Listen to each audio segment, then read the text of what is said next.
பொழுது அந்த வருடம் பிறக்கக்கூடிய ஒரு நாளை மையப்படுத்தி இல்லாம நாம இன்றைய தினங்கள்ல நாமள்ட்ட ஒரு தவறுகள் தெரிய வருகிறதோ அன்றைய தினமே நாம் அதிலே ஒரு உறுதிமொழி எடுத்துக்கொள்ளலாம். ஆனால் அந்த உறுதிமொழி எப்படி இருக்கக்கூடாது? இன்றைக்கு பேருக்கு சில விஷயத்தை சொல்லுவாங்களே, இனி வரக்கூடிய வருஷம் எந்த தப்பு செய்ய மாட்டேன்னு சொல்லுவான். ஆனால் அப்படி அவன் எடுத்துக்கொள்ளக்கூடிய உறுதிமொழியில் ஒரு வாரம் கூட அவனால நீடிச்சு நிற்க முடியல. ஒரு வாரத்திற்கு பிறகு மீண்டும் பழையபடி அந்த தவறுகளை செய்ய ஆரம்பிக்கிறான். இஸ்லாம் சொல்லக்கூடிய உறுதிமொழி என்பது அப்படி இல்லை. இதற்கான மஸ்ஊலா, நீங்கள் வணங்கக்கூடிய அந்த வாக்குறுதியும் மறுமை நாளில் விசாரிக்கப்படக்கூடியதாக இருக்கும். அல்லாஹ் தஆலா அதை கூட விசாரிக்கத்தான் செய்வான். நம்முடைய கடந்த காலத்தில் எவ்வளவோ பல தவறுகளை செய்திருப்போம். அந்த தவறுகளுக்காக அல்லாஹ்விடத்திலே மன்னிப்பு கேட்டு இனி வரக்கூடிய காலகட்டத்தில் இறைவா நான் இது போன்ற எந்த ஒரு தவறுகளை செய்ய மாட்டேன் என்று இறைவனை முன்னிறுத்தி நாம் ஒரு உறுதிமொழி ஏற்போம். அது ஒரு புத்தாண்டுக்காக இல்லாம நம்ம அந்த புத்தாண்டு வரை நாம் வாழக்கூடிய ஒரு வாய்ப்பு இந்த உலகத்தில் வழங்கப்படாவிட்டாலும் இந்த நேரங்கள்ல இறைவா நான் இது போன்ற அந்த விஷயங்கள்ல சரியாக நடந்து கொள்வேன் என்று உறுதிமொழி ஏற்போம். அப்படி ஏற்கக்கூடிய அந்த உறுதிமொழியில் நம்முடைய வாழ்க்கையில கடைசி வரை நாம சிறந்த முறையில் வாழ்ந்து காட்டுவோம். அஸ்ஸலாமு அலைக்கும் வரஹ்மத்துல்லாஹி பரகாத்துஹு. அன்பிற்குரிய அல்லாஹ்வின் நல்லடியார்களே, நாமெல்லாம் ஆங்கில நாட்காட்டியிலே இந்த வருடத்தினுடைய கடைசி கட்டத்தை அடைந்திருக்கிறோம். இன்னும் அல்லாஹு தஆலா நமக்கு சில நாட்களை வாழக்கூடிய ஒரு வாய்ப்பை இந்த உலகத்தில் தந்தால் நாம் 2025வது ஆண்டையும் நாம் அடியெடுத்து வைக்கக்கூடிய நபர்களாக இருக்கிறோம். இன்றைக்கு ஒட்டுமொத்த உலகத்திலேயும் நாம் கவனிக்கிற பொழுது ஆங்கில நாட்காட்டியிலே ஒரு வருடம் முடிந்து அடுத்த வருடம் ஆரம்பிக்கிறது என்று சொன்னால், அப்படி ஆரம்பிக்கக்கூடிய அந்த நாளை ஒரு மகத்துவ நாளாக எண்ணி அது கொண்டாடப்பட வேண்டிய ஒரு தினம், அது நாமெல்லாம் சந்தோஷமாக இருக்க வேண்டிய ஒரு நாள் என்று சொல்லி ஒட்டுமொத்த உலகங்களிலேயும் இன்றைக்கு நீங்கள் அந்த 25வது வருடமாக அடுத்து உருவாகக்கூடிய வருடம் இருக்கட்டும், அல்லது கடந்த காலத்துல இப்படி புத்தாண்டு நிகழ்வாக நிகழக்கூடிய ஒரு நாளாக இருக்கட்டும், அன்றைய தினமெல்லாம் நாம் மகிழ்ச்சியோடு இருக்கணும், சந்தோஷத்தோடு இருக்கணும் என்கிற ஒரு எண்ணம் மனிதர்களிடத்தில் இருந்து கொண்டிருக்கிறது.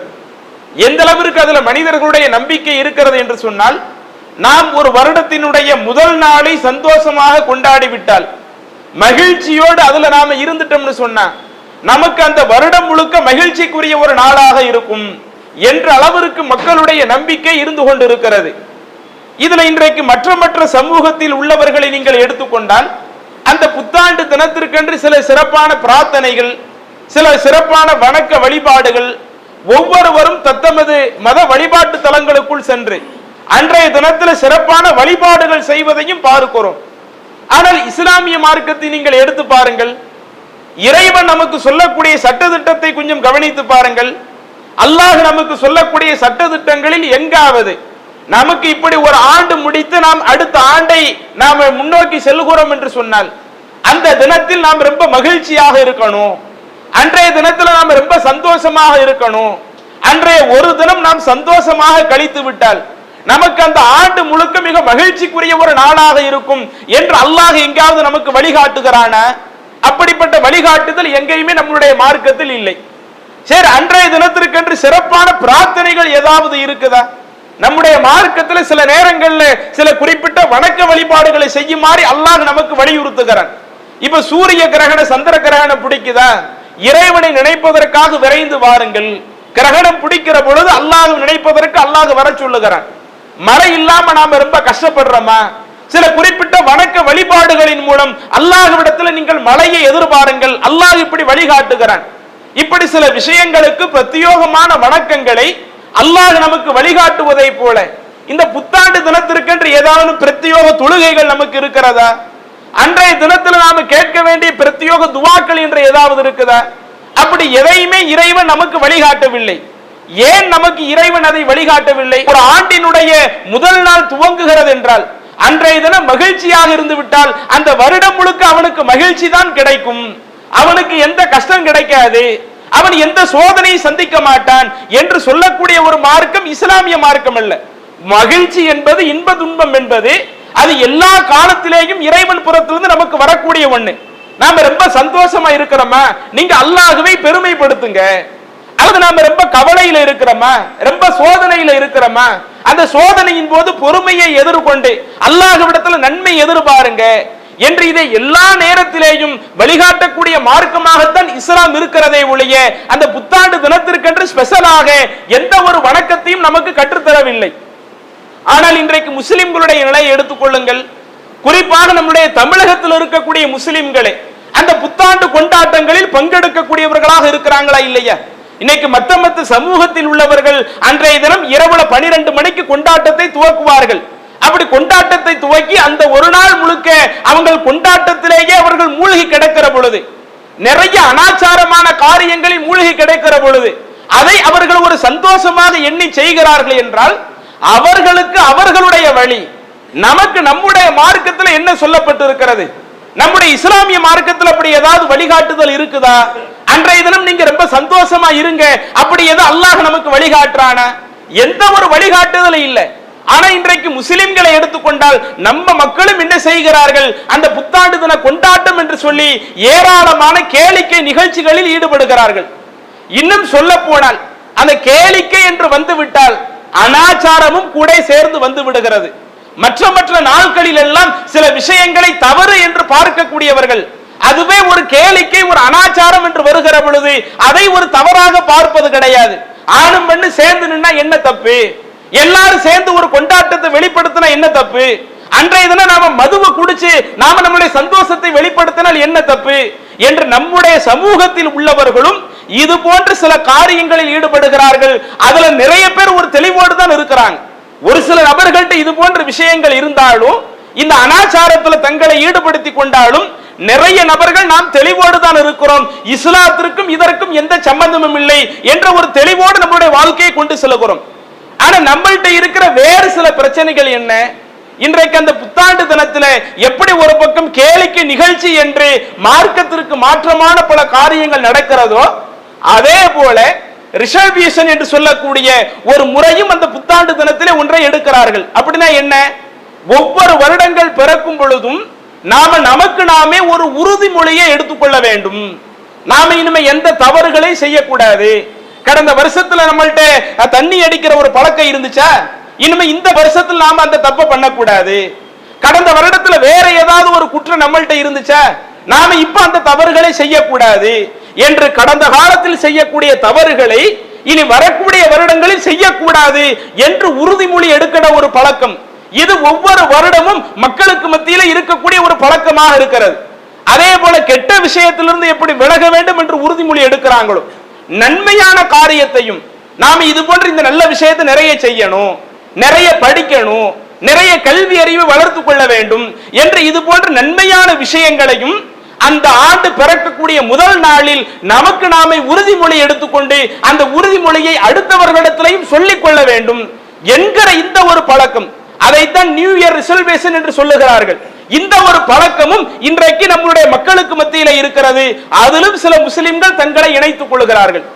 இது தொடர்பாக மார்க்கம் நமக்கு என்ன சொல்லுகிறது? ஒரு வருடத்துல குறிப்பிட்ட ஒரு நாள்ல நமக்கு நாமே உறுதிமொழி எடுத்து கடந்த காலத்துல என்னென்ன தப்பு இருந்துச்சோ அந்த தப்புகளை எல்லாம் இனி அடுத்த வருடத்துல நாம செய்யக்கூடாது என்று இப்படி எடுக்கக்கூடிய ஒரு பழக்கம். இந்த மாதிரி நாம உறுதிமொழி எடுப்பதற்கு அல்லாஹ் நமக்கு அனுமதி வழங்குகிறானா என்றால் இது போன்ற வழிகாட்டுதல்கள் நம்முடைய மார்க்கத்தில் இல்லை. மாறாக என்ன வழிகாட்டுதல் இருக்குது? எந்த தினமாக இருக்கட்டும், அது ஒரு வருடம் முடிகிற ஒரு தினமா இருக்கட்டும்.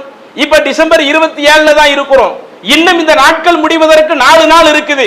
நம்மள்ட்ட இருக்கக்கூடிய ஒரு தவறுகளை திருத்துவதற்கு நான் ஒரு 4 நாளைக்கு பிறகு அடுத்த வருஷம் தான் என்னுடைய தவறு திருத்திக்குவேன்.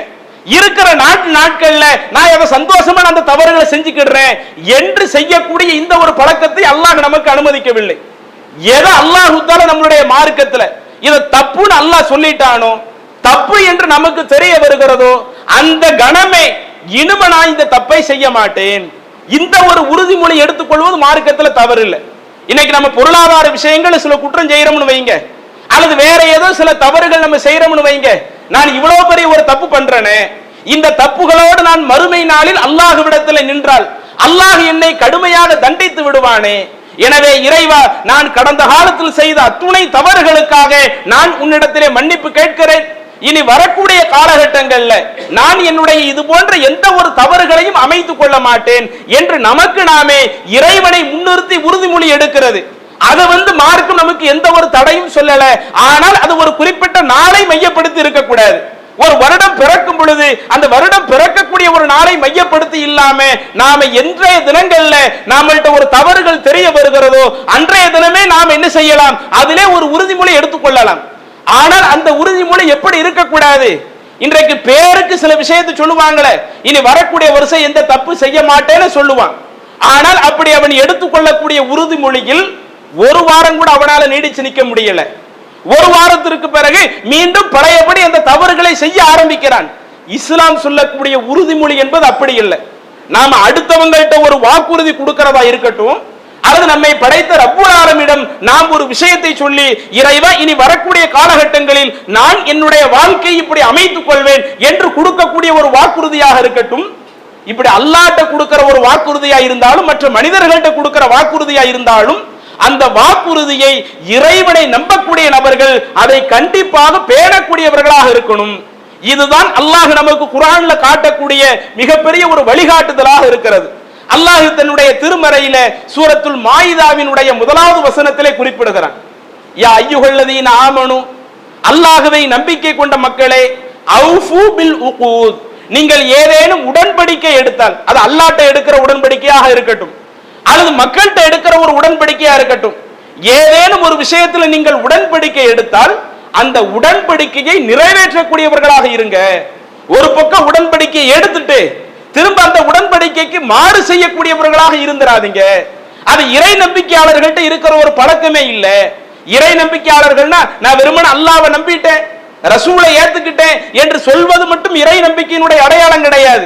எப்படி நாம் அல்லாஹ்வை உறுதியா நம்புறோமோ, முகமது நபியை எப்படி அல்லாஹ்வின் தூதரை ஏற்றுக்கொள்கிறோமோ, அதே போல ஏதேனும் ஒரு விஷயத்துல உடன்படிக்கை எடுக்கிறோமா, ஒரு வாக்குறுதி மாதிரி ஏதாவது கொடுக்கிறோமா, அப்படி கொடுத்தால் அதை முழுக்க முழுக்க நிறைவேற்றக்கூடியவர்களாக இறை நம்பிக்கையாளர்கள் இருக்க வேண்டும் என்று அல்லாஹ் சூரா மாயிதாவிலே குறிப்பிடுகிறார். அதே மாதிரி சூரத்துன் நஹ்ல்ல 91வது வசனத்தில் அல்லாஹ் சொல்லுகிறான், வஅஃபு பி அஹ்தில்லாஹி இதா ஆஹத்தும், நீங்கள் உடன்படிக்கை எடுத்தால், அல்லாஹ்வினிடத்துல ஏதேனும் ஒரு விஷயத்தை சொல்லி ஒரு நன்மையான காரியத்தை செய்ய போறேன் அல்லது இந்த பாவமான காரியத்திலிருந்து விட்டு விலக போறேன் என்று ஏதேனும் ஒரு விஷயத்துல நீங்கள் உடன்படிக்கை எடுப்பீர்களேயானால் அந்த உடன்படிக்கையை நிறைவேற்றி விடுங்கள். வலா தன்குலு ஐமான பஅத தௌகீத்திஹா, அதே போல நீங்கள் ஏதேனும் ஒரு சத்தியம் செய்கிறீங்க, அப்படி சத்தியம் செய்தால் அந்த சத்தியத்தையும் நிறைவேற்றக்கூடியவர்களாக இருங்க, சத்தியத்தை முறிக்கக்கூடியவர்களாக இருக்காதீங்க என்று அல்லாஹ் தஆலா சொல்லிவிட்டு அதற்கு அடுத்து சொல்லுகிறான், வக்கது ஜஅல்துமுல்லாஹ அலைக்கும் கஃபீலா, ஏனென்றால் நீங்கள் உடன்படிக்கை செய்கிற பொழுது, சத்தியம் செய்கிற பொழுது, நாம் அல்லாஹ் அல்லாத பொருட்கள் மீது சத்தியம் பண்ண முடியுமா? என்னுடைய தாயின் மீது சத்தியமா, என்னுடைய தந்தையின் மீது சத்தியமா, அல்லது குர்ஆன் மீது சத்தியமா? அப்படி சத்தியம் செய்யறதுக்கு மார்க்கம் நமக்கு அனுமதிக்குதா? நாம் எந்த ஒரு விஷயத்துல சத்தியம் செய்வதாக இருந்தாலும் அல்லாஹ்வின் பெயரில் தான் சத்தியம் செய்ய வேண்டும். அல்லாஹ் அல்லாத எந்த நபர்களின் மீதோ, அல்லாஹ் அல்லாத எந்த பொருட்களின் மீதோ நாம சத்தியம் செய்ய கூடாது. இதுதான் நமக்கு மார்க்கத்தினுடைய சட்டம். அப்ப அல்லாஹ் சொல்றான், நீங்க சத்தியம் செய்யறதா இருந்தா யாரை வச்சு சத்தியம் செய்றீங்க? முழுக்க முழுக்க அல்லாஹ்வை தான் பொறுப்பாளராக ஆக்கி இருக்கிறீங்க. இந்த சத்தியம் நான் செய்திருக்கிறேன் என்றால் இறைவா அதற்கு நீ தான் பொறுப்பு என்று முழுக்க முழுக்க அல்லாஹ்வை நீங்கள் பொறுப்பாளராக ஆக்கி இருக்கிற நிலையில அந்த சத்தியத்தை முறிச்சிடாதீங்க. அல்லாஹ்விடத்துல எடுத்த அந்த உடன்படிக்கைக்கு மாற்றமாக நீங்கள் நடந்து கொள்ளாதீர்கள். இன்னல்லாஹ யஅலமு மா தஃஅலூன், ஏன்னா நீங்க எதையெல்லாம் செய்கிறீர்களோ எல்லாத்தையும் அல்லாஹ் பார்த்துக்கிட்டு இருக்கிறான். சத்தியம் செஞ்சுட்டு அதுக்கு நேர் மாத்தமா நடக்கிறீங்கன்னு வைங்க, அல்லது நீங்க இறைவனிடத்துல ஒரு உடன்படிக்கை எடுத்துட்டு இறைவா நான் இனிமே இந்த தப்பு எதையுமே பண்ண மாட்டேன் என்று சொல்லிவிட்டு அதுக்கு நேர் மாற்றமா செய்றீங்கன்னு வைங்க, நீங்கள் செய்யக்கூடிய அத்துணை விஷயங்களையும் அல்லாஹ் தான தெளிவா கவனிக்கிறான். அப்படி கவனிக்கிற அல்லாஹ் மறுமை நாள்ல சும்மா விட்டுருவானா? அது சம்பந்தமா கேள்வி கேட்காம விட்டுருவானா? அப்ப இதை கவனித்து நீங்கள் ஒரு சத்தியம் செய்தாலோ அல்லது அல்லாஹ்விடத்துல ஒரு உடன்படிக்கை எடுத்துக்கொண்டாலோ அதை முழுக்க முழுக்க நிறைவேற்றக்கூடியவர்களாக இருங்க என்று அல்லாஹ் தஆலா குறிப்பிடுகிறார். அதே மாதிரி நீங்கள் குர்ஆன்ல சூரத்துர் ரஅத்ல நீங்க பாத்தீங்கன்னா அதுல 19, 20 அந்த 2 வசனத்தில் அல்லாஹ் குறிப்பிடுகிறான், அஃபமன் யஅலமு அன்னமா உன்சில இலைக மிர் ரப்பிக்கல் ஹக், நபியே உங்களுடைய இறைவனான அல்லாஹ்வின் புறத்திலிருந்து உங்களுக்கு அருளப்பட்டதை அதை உண்மை என்று நம்பக்கூடியவர். ரசூலுல்லாஹி ஸல்லல்லாஹு அலைஹி அவங்களுக்கு என்னென்ன செய்தியை அல்லாஹ் இறக்கி வைத்தானோ அது எதுவும் பொய் கிடையாது, அது அனைத்துமே உண்மை என்று ஒரு ஆள் நம்புறாருன்னு வைங்க, இப்படி நம்பக்கூடிய அந்த நபர் கமன் ஹுவ ஆமா, அவர் ஒரு குருடனை போல இருப்பாரா? ஒரு குருடனுக்கு ஒரு விஷயம் என்னன்னு தெரியாது. ஒரு ஆளுக்கு கண் பார்வை தெரியலன்னு வைங்க, கண் பார்வை தெரியாத ஒருவனுக்கு எது நல்லது எது கெட்டதுன்னு பிரிச்சு பார்த்து ஒன்றை செய்ய முடியாது. அவருக்கு அடுத்தவர்கள் தான் இருந்து என்ன செய்யணும்? அந்த கண் பார்வை தெரியாத நபருக்கு வழிகாட்ட வேண்டும். ஆனால் இறைவன் இறக்கியருடைய செய்தியை ஒருவன் உண்மை என்று நம்பிவிட்டால் அவன் இந்த உலகத்துல ஒரு குருடரை போல இருக்க மாட்டான், எல்லாத்திலையுமே தெளிவோடு தான் அவன் நடந்து கொள்வான் என்று சொல்லிவிட்டு அல்லாஹ் அடுத்து சொல்லுகிறான், இன்னமா யததக்கரு உலுல் அல்பாப், யார் அறிவாளிகளாக இருக்கிறாங்களோ அவர்கள் தான் சரியான முறையில படிப்பினை பெறுவார்கள் என்று அல்லாஹ் சொல்லிட்டு அடுத்து அந்த அறிவாளிகளுடைய அளவுகோலை சொல்லுகிறான். இன்னைக்கு நம்ம பார்வையில யார் பெரிய அறிவாளியா தெரிகிறா? அந்த வருடம் பிறக்கும் பொழுது இனிமே நான் இந்த வருடத்தை முழுக்க முழுக்க நன்மையான காரியத்திலேயே கழிப்பேன், அடுத்தவனுக்கு உதவக்கூடிய விதத்தில் கழிப்பேன், அடுத்தவனுக்கு தீமை செய்யாம அதிலிருந்து விலகி நிற்பேன்னு ஒரு ஆள் உறுதிமொழி கொடுக்கறாங்கன்னு வைங்க. பாத்தீங்களா, ஆண்டு பிறக்கிறப்ப எந்த மாதிரிலாம் ஒரு உறுதிமொழியை கொடுக்கிறாரு, இவர் தான் உண்மையிலே சிறந்தவர்னு அறிவாளிகள் இன்னைக்கு நாம இப்படி சொல்லுவோம். ஆனா அல்லாஹ்வுடைய பார்வையில் அது அறிவாளிகள் கிடையாது. வாக்குறுதி கொடுத்து விட்டு ஒரு நாள் 2 நாள் கடைபிடித்து விட்டு இன்னவர நாட்கள்ல கடைபிடிக்காம இருப்பாங்களே, இவர்கள் அறிவாளிகள் கிடையாது. ஒரு உண்மையான அறிவாளிகள் யார் என்றால் அல்லதீன யூஃபூன பி அஹதில்லா, அவர்கள் அல்லாஹ்விடத்தில் ஏதேனும் உடன்படிக்கை வாக்குறுதி கொடுத்தால் அந்த வாக்குறுதியில் கடைசி வரை பேணக்கூடியவர்களாக இருப்பார்கள். வலா என்குதுனல் மீசாக், அவங்க உடன்படிக்கைகளை எல்லாம் முறிக்கக்கூடியவர்களாக இருக்க மாட்டார்கள் என்று அல்லாஹ் தஆலா தன்னுடைய திருமறையில் குறிப்பிடுகிறார். அப்ப இந்த மாதிரி நீங்கள் குர்ஆன்ல எடுத்து பார்த்தீங்கன்னா அல்லாஹ் நம்பிக்கை கொண்டவர்களுக்கு வழிகாட்டிய வழிகாட்டுதல் என்பது நாம் அல்லாஹ்வை முன்னிறுத்தி ஒரு விஷயத்தை சொல்லுகிறோம் என்று சொன்னால், அல்லாஹ்விடத்தில் நாம ஒரு உடன்படிக்கை எடுக்கிறோம் என்று சொன்னால் அதை கடைசி வரை பேண வேண்டும். அதே போல அடுத்த மக்கள்கிட்ட ஏதாவது ஒரு வாக்குறுதி கொடுக்கிறோம்னு வைங்க, அந்த வாக்குறுதியையும் கடைசி வரை பேண வேண்டும், பின்பற்ற வேண்டும் என்கிற இந்த வழிகாட்டுதல் தான் நம்பிக்கை கொண்டவர்களுடைய நிலை என்று அல்லாஹ் தஆலா குறிப்பிடுகிறான். இன்னும் ரசூலுல்லாஹி ஸல்லல்லாஹு அலைஹி வஸல்லம் என்ன சொல்லி காட்டுறாங்க? ஆயத்துல் முனாஃபிகி ஸலாஸா, முனாஃபிக்கினுடைய அடையாளம் 3, இன்னும் சில ஹதீஸ்ல 4ன்னு வருதுங்க. அதுல அந்த முனாஃபிக்கினுடைய அடையாளம்னா என்ன? இதா ஹத்தஸ கதிப, அவன் பேசினா பொய் பேசுவான். வ இதா வஅத, அவன் ஏதேனும் ஒரு விஷயத்துல வாக்குறுதி கொடுத்தால் அஹ்லஃப, கொடுத்த வாக்குறுதிக்கு மாற்றமாக நடப்பான்.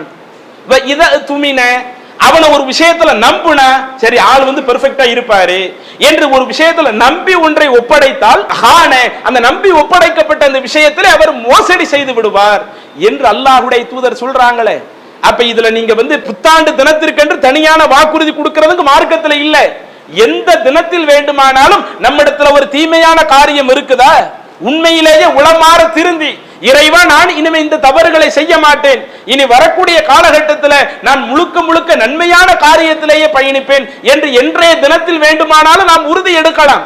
அப்படி உறுதி எடுக்கிற பொழுது நாம் எடுக்கக்கூடிய உறுதி சும்மா பேச்சுக்கு எடுக்கக்கூடிய உறுதியாக இல்லாம, அடுத்தவங்கள்ட்ட சொல்வதற்காக எடுக்கக்கூடிய ஒரு உறுதியாக இல்லாம, அல்லாஹ்வை முன்னிறுத்தி நான் ஒரு உறுதிமொழி எடுக்கிறேன் என்று சொன்னால், ஒரு நன்மை செய்வேன் என்றோ ஒரு தீமையை செய்ய மாட்டேன் என்றோ அல்லாஹ்வை முன்னிறுத்தி ஒரு முடிவெடுக்கிறேன் என்று சொன்னால் அந்த முடிவுக்கு மாற்றமாக நான் இந்த உலகத்திலிருந்து பிரிந்து செல்லக்கூடிய கடைசி காலகட்டம் வரை நடக்க மாட்டேன், அதுல கடைசி வரை உறுதியாக இருப்பேன் என்கிற இந்த தன்மையை நாம் வளர்க்க வேண்டும்.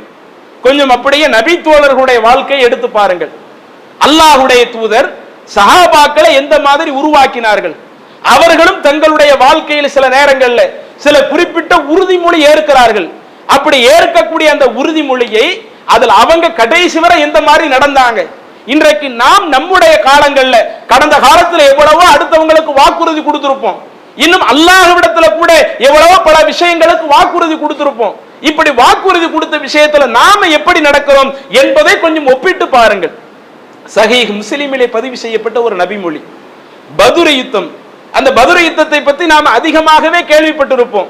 அதுல எதிரிகளுடைய எண்ணிக்கை அதிகமாக இருக்கிறது, முஸ்லிம்களுடைய எண்ணிக்கை ரொம்ப ரொம்ப சொற்பமாக இருக்கிறது.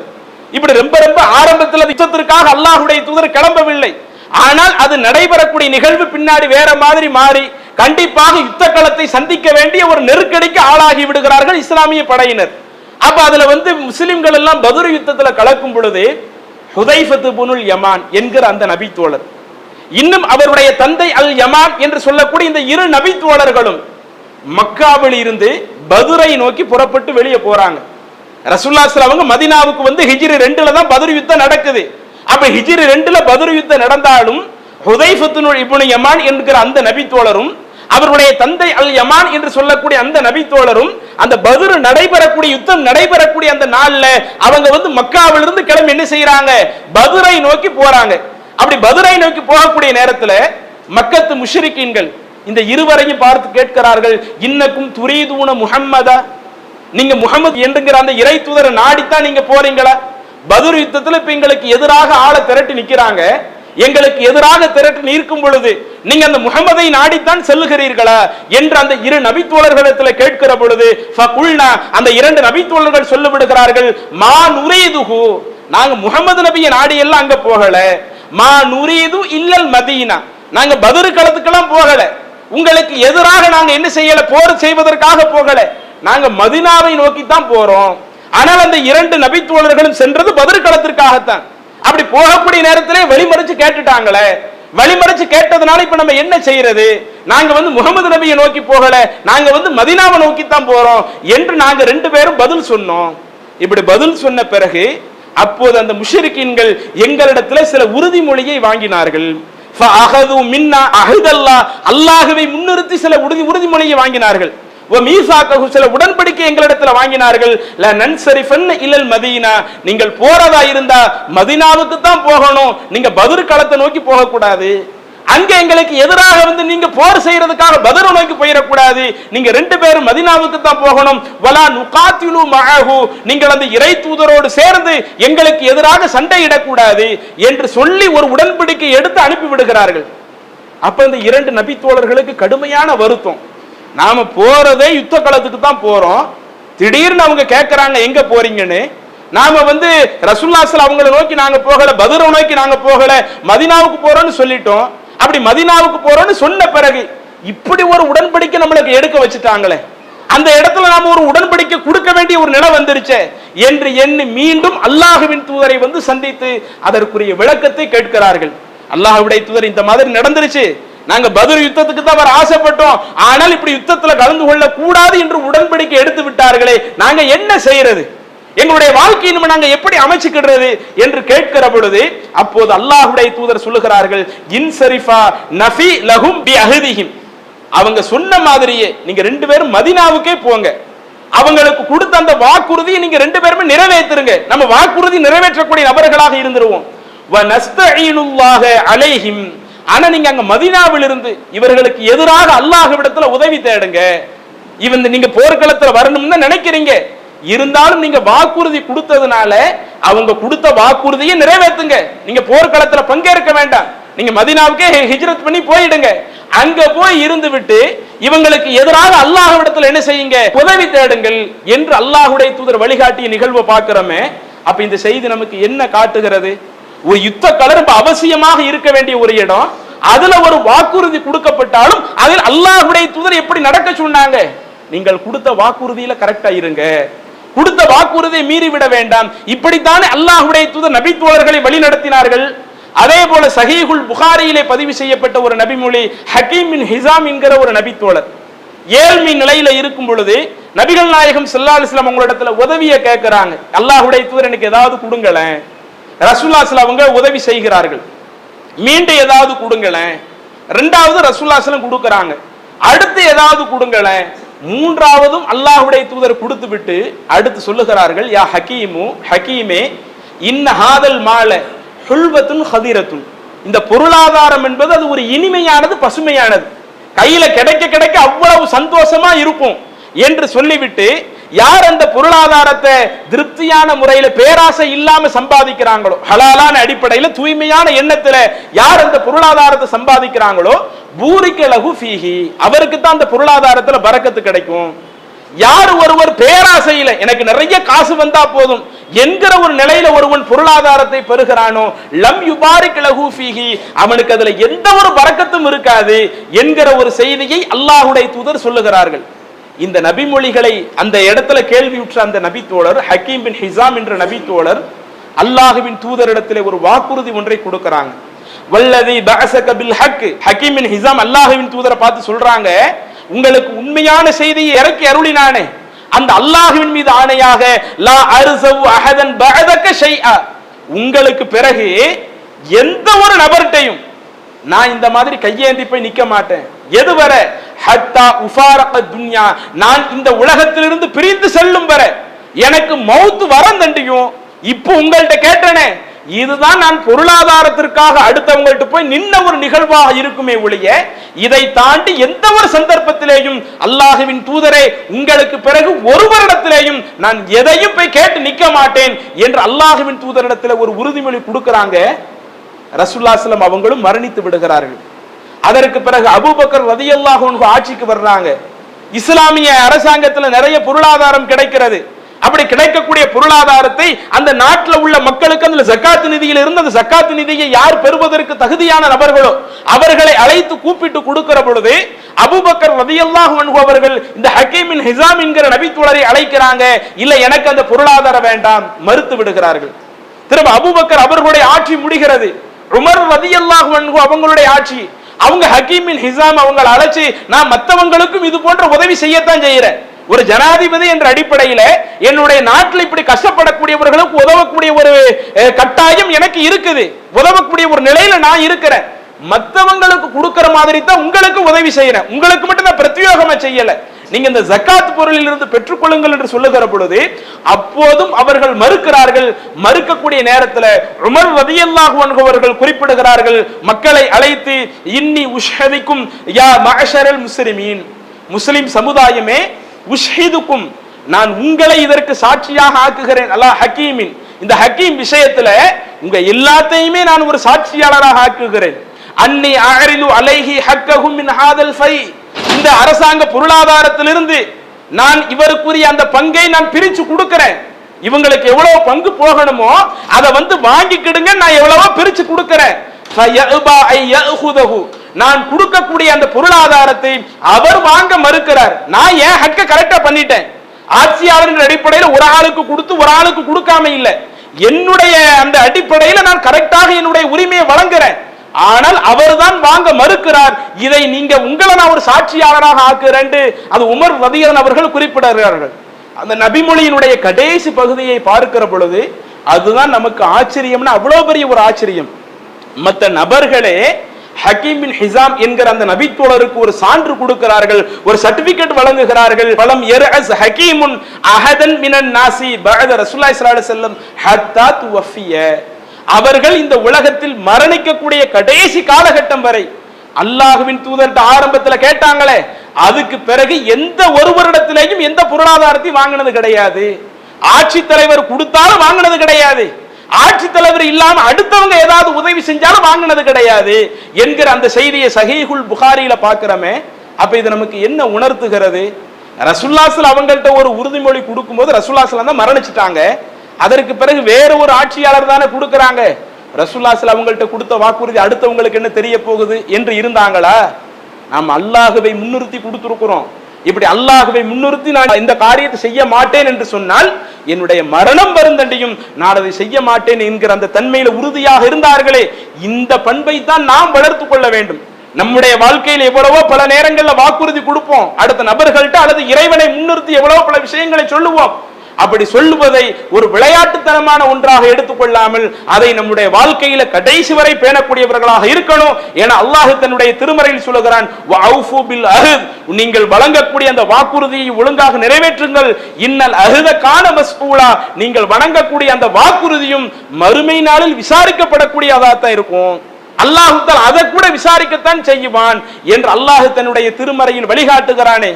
இது போன்ற விஷயங்களை எல்லாம் நம்முடைய மனதிலே பதிய வைத்து நம்முடைய கடந்த காலத்தில் எவ்வளவோ பல தவறுகளை செய்திருப்போம். அந்த தவறுகளுக்காக அல்லாஹ்விடத்திலே மன்னிப்பு கேட்டு இனி வரக்கூடிய காலகட்டத்தில் இறைவா நான் இது போன்ற எந்த ஒரு தவறுகளை செய்ய மாட்டேன் என்று இறைவனை முன்னிறுத்தி நாம் ஒரு உறுதிமொழி ஏற்போம். அது ஒரு புத்தாண்டுக்காக இல்லாம நம்ம புத்தாண்டு வரை நாம் வாழக்கூடிய ஒரு வாய்ப்பு இந்த உலகத்தில் வழங்கப்படாவிட்டாலும் இந்த நேரங்கள்ல இறைவா நான் இது போன்ற அந்த விஷயங்கள்ல நான் சரியாக நடந்து கொள்வேன் என்று உறுதிமொழி ஏற்போம். அப்படி ஏற்கக்கூடிய அந்த உறுதிமொழியில் நம்முடைய வாழ்க்கையில கடைசி வரை நாம சிறந்த முறையில் வாழ்ந்து காட்டுவோம். இறைவன் அப்படிப்பட்ட ஒரு வாழ்க்கையை நம் அனைவருக்கும் தந்தருள்வானாக என கூறி எனது நிறைவு செய்கிறேன். அஸ்ஸலாமு அலைக்கும் வரஹ்மத்துல்லாஹி வபரகாத்துஹு. இஸ்லாம் மற்றும் சமுதாய செய்திகளை அறிந்து கொள்ள தமிழ்நாடு தௌஹீத் ஜமாஅத் யூடியூப் பக்கத்தை உடனடியாக சப்ஸ்கிரைப் செய்து கொள்ளுங்கள். மேலும் பெல் பட்டனையும் கிளிக் செய்து கொள்ளுங்கள்.